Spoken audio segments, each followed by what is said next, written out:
수수께끼의 방. 내가 학생 때 알바하던 가게의 2층에 있었던 곳은 아마도 불길하여 열지 않는 방이었던 것 같다. 그 건물은 도시락집이었는데 2층은 휴게실 겸 자재 같은 걸 두는 곳이었다. 하지만 아무도 2층에서는 휴식을 취하지 않았다. 2층은 큰 창문이 있는데도 낮에도 어두컴컴했고 눅눅한 느낌이 들어 재료를 가지러 갈 때도 다들 절대 혼자 가려 하지 않았다. 다만 나보다 한참 나중에 들어온 미대생, 자칭 자기가 영적인 감각이 있다고 하던 귀엽지만 어딘지 좀 이상한 여자애 딱 한 명만은 그 2층에서 담배를 자주 피우곤 했다. 그래서 무겁지 않은 자재 같은 건 그 애한테 부탁하게 됐고, 그 대신 쉬는 시간이 아닌데 한 대 피우러 가는 것 정도는 묵인해주는 느낌으로 일을 진행했다.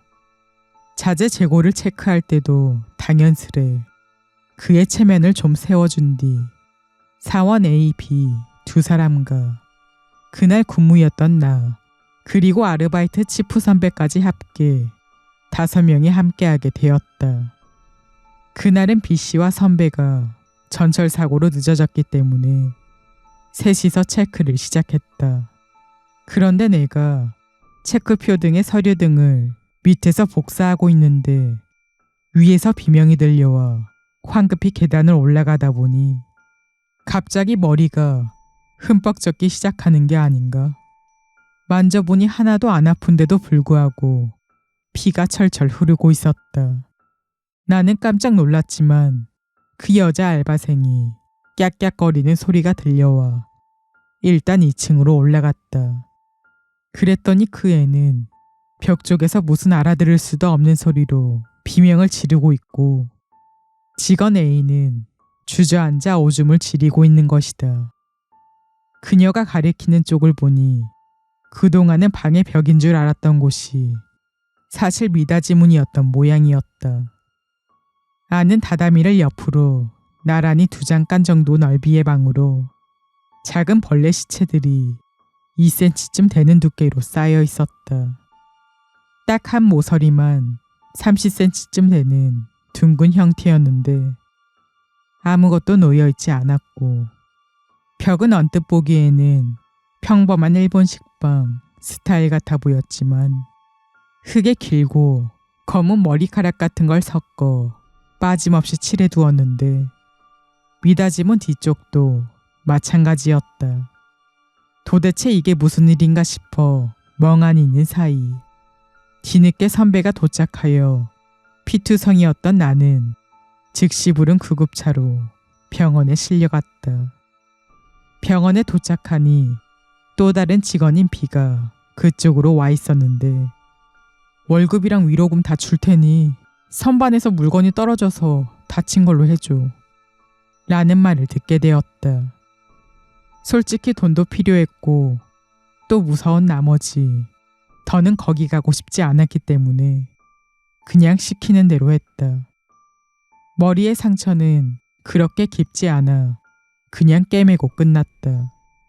아르바이트는 2주일쯤 쉬어도 된다고 했지만 아무래도 신경이 쓰였기 때문에 10일째쯤 되는 날에 한번 보러 갔다.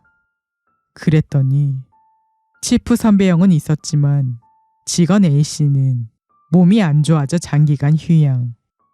또 그 여자애는 학교도 간두고 시골집에 내려가겠다며 부모님과 같이 인사하러 왔었다는 소식을 들었다. 그녀는 가게로 한 발짝도 들어오지 않은 채 전혀 입을 열지 않는 게 마치 약물을 먹고 멍해 있는 듯한 느낌이었다고. 선배는 사원 B씨에게 이것저것 캐물은 끝에 들은 이야기를 내게 들려줬는데 그 가게는 원래 평범한 낡은 민가였던 걸 장기 거주자가 들어오지 않아 곤란했던 원래 주인한테 싸게 임대한 곳이라고 한다. B씨도 자세한 건 몰랐지만 어째 언젠가 꼭 무슨 일이 생길 것 같더라고 라고 말하곤 했다는 모양. 미닫이 문을 발견해서 연 건 여자 알바생 쪽이었는데 안에서 머리가 빙빙 돌아가는 인형이 튀어나왔어요. 라는 말을 반복하고 있다고 한다. 또 직원 A씨는 아무런 말도 하지 않고 있지만 쇼크를 받은 나머지 장이 약해져 아직 입원해 있고 가족들의 요청에 따라 아마도 조만간 퇴사할 거라는 소식이었다. 2층을 보여달라 요청해 그리로 가니 그 방은 깨끗하게 청소되어 미닫이 문도 열어두고 벽도 다 새로 칠한 뒤였다. 하지만 2층의 그 분위기는 전혀 달라진 게 없었고 말이다.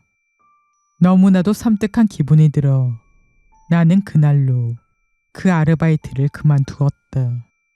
대학이 위치한 역 근처 가게였는데 그날부터 졸업할 때까지 나는 단 한 번도 그곳을 지나다니지 않았다.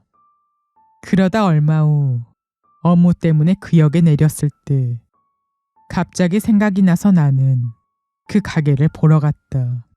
그랬더니 도시락 가게는 사라지고 현대식 카페가 들어와 있었는데 놀랍게도 선배 형이 가게 점장을 맡고 있는 게 아닌가. 도시락집은 내가 그만두자마자 불이 나 망해버린 뒤 같은 계열의 카페 체인점이 들어왔다. 처음에는 직원 B가 그곳 점장을 하다가 그가 다른 회사로 이직을 앞뒀을 때 선배가 가게 관리를 사들였다는 것이었다. 내가 그간 굉장히 신경이 쓰였던 그 2층에 대해 묻자 선배는 살짝 곤란한 듯 싫어라 하는 표정을 지은 뒤 아무래도 분위기가 꺼림칙해서 개축이랑 불재를 다 마치고 창고로 만들었어 라고 했다. 그리고 이거 아마 걔가 봤다는 그거겠지? 라면서 나에게 웬 엽서를 보여주었다. 그 알바생 여자애가 보낸 그림 전시의 초대장이었다. 받는 이가 예전 도시락집 이름으로 되어 있었고 초대장 앞면에는 머리가 이상한 형태로 옆쪽으로 찌그러진 채 크고 얼굴이 밋밋한데 입만 찢어진 또 손발이 이상하게 가는 그런 흰 인형이 춤을 추는 듯한 그림이 그려져 있었다.